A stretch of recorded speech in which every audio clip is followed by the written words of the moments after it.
Imagine you are floating, completely still, surrounded by water so dark it feels like the universe forgot this place existed. Above you, a ceiling of ice stretches for miles in every direction, solid, ancient, and utterly indifferent to whether you live or die.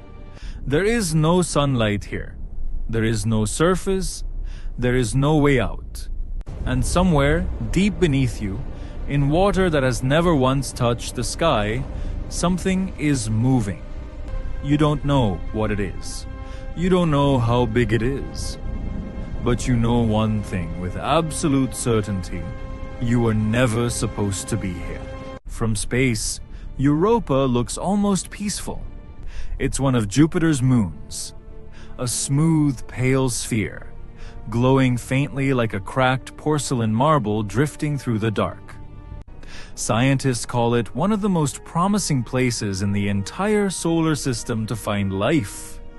NASA has sent probes toward it.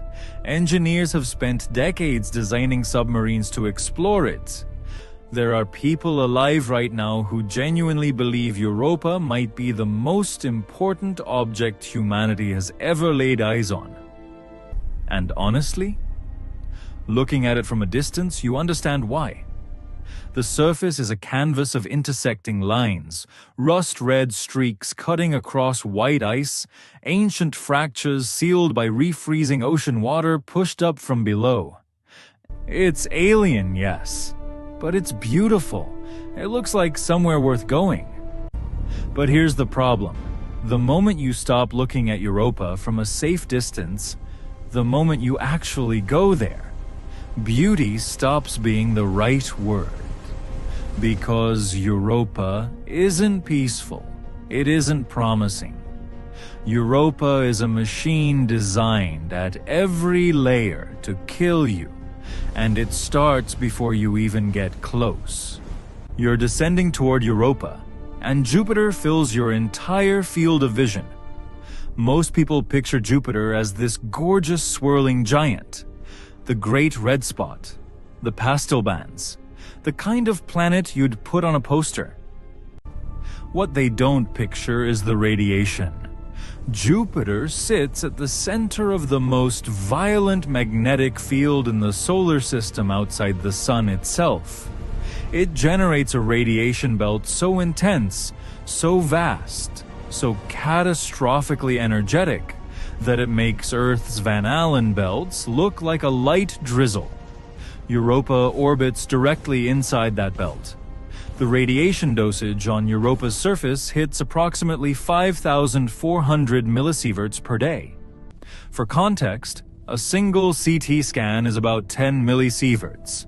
A lethal dose for a human being is around 4,000. Europa's surface isn't just dangerous, it's instantly fatal. You would absorb a lethal dose of radiation in less than a day. Your cells would begin to unravel. Your DNA would shred. You wouldn't die dramatically. You'd just start falling apart, quietly, and there would be nothing to be done about it. But it gets worse. Let's say you've shielded yourself somehow. You land on Europa. You step out. The ice beneath your feet looks solid. It has the visual quality of frozen tundra, cracked and aged, but there. Except that ice is not stable. Europa's surface is geologically young by astronomical standards, and that means it's actively changing. Tidal forces from Jupiter, the same gravitational pull that keeps Europa in orbit, are constantly flexing the moon's interior, cracking and refreezing the shell from below. The ground doesn't just look broken, it is broken. And sections of it shift, subside, and fracture on timescales that have nothing to do with your survival plans. You are standing on an ice shell that, in some places, may only be a few kilometers thick, sitting directly on top of an ocean that stretches 100 kilometers deep. 100 kilometers.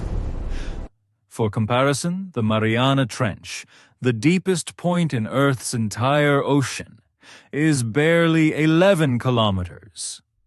Europa's ocean is nearly 10 times deeper, and it begins right beneath your feet. And this is where things change. Now you're going in. You've drilled through the ice. You're descending in a submersible, pressurized, shielded, equipped with the best instruments humanity has ever built. The ice closes above you. Light disappears. You are now in a place where no photon from the sun has ever traveled. The pressure begins immediately. Water pressure increases roughly 1 atmosphere for every 10 meters of depth. By the time you're a kilometer down, you're under 100 atmospheres. By 10 kilometers, you're under 1,000. At the bottom of Europa's ocean, if there is a bottom, and we're not even sure there is, you would be under pressures that would compress steel like wet cardboard.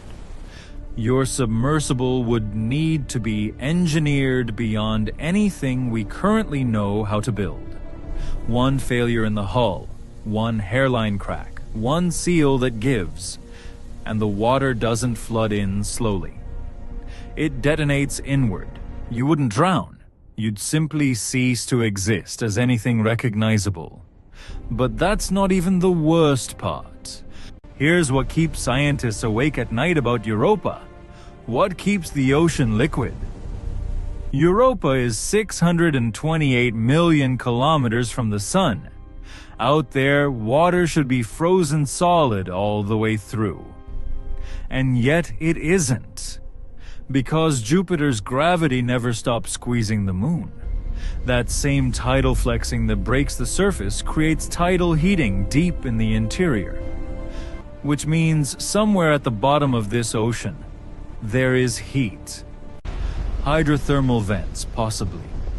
Superheated water being forced through cracks in the ocean floor at temperatures that would cook you alive before you saw them coming.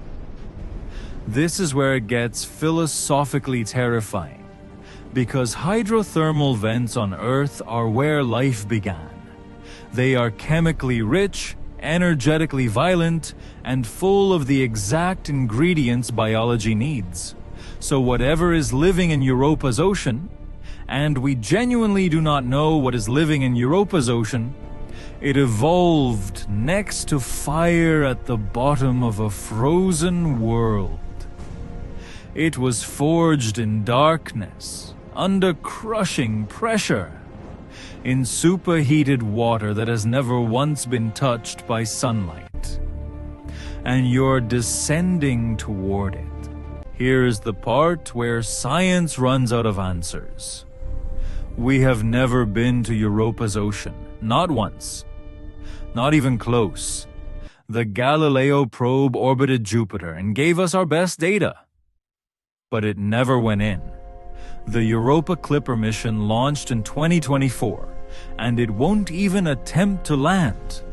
We are, as a civilization, still at the stage of pressing our ear against the door and listening. What we do know is that the ocean is real. The water is there. The chemistry is right. And life on Earth has proven over and over again that wherever there is liquid water and energy, something finds a way. Life appeared in the Chernobyl reactor cooling pools. Life appeared in the acid lakes of volcanoes. Life appeared in solid Antarctic ice. Life is not fragile. Life is relentless. Which means you are not descending into an empty ocean. You are descending into someone else's home. And you have no idea what calls this place home. You have no idea how large it is. You have no idea whether it evolved any concept equivalent to fear, or whether it evolved something far worse, something that simply reacts to unfamiliar pressure waves in the water as a reflex, something ancient and enormous and completely indifferent to the fact that you are a scientist with good intentions and a pressurized hull. The deep ocean on Earth is full of creatures that evolved in total darkness, under crushing pressure, over millions of years. They are alien enough to make your skin crawl, and they evolved on the same planet you did.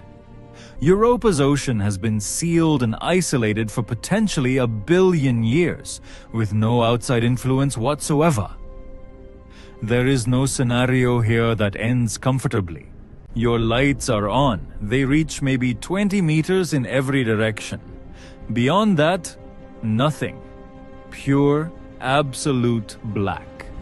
The water pressure is reading numbers your instruments weren't fully designed to handle. The hull is groaning, slightly, in a way that might be normal and might not be.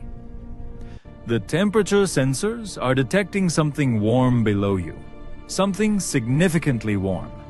And then your sonar picks up a shape, large, moving, coming from below. And in that moment, in that silent, frozen, crushing, black moment, you understand something that no textbook ever prepared you for, something that no mission briefing covered, something that the scientists and the engineers and the optimists who called Europa promising somehow forgot to put in their presentations. The universe is not hostile toward us. Hostility would require awareness. Hostility would require intention. The universe is something far more terrifying than hostile. It is indifferent. Europa's ocean was here for 1 billion years before the first human being ever stood upright on a savanna in Africa. It will be here for 1 billion years after the last star we've ever named burns out and goes dark. Whatever lives in these waters did not evolve alongside us. It does not know us. It does not fear us. And somewhere in that absolute darkness, in water that has never once touched light, something is getting closer. The universe was never built for us to survive it. We were just the ones arrogant enough to try.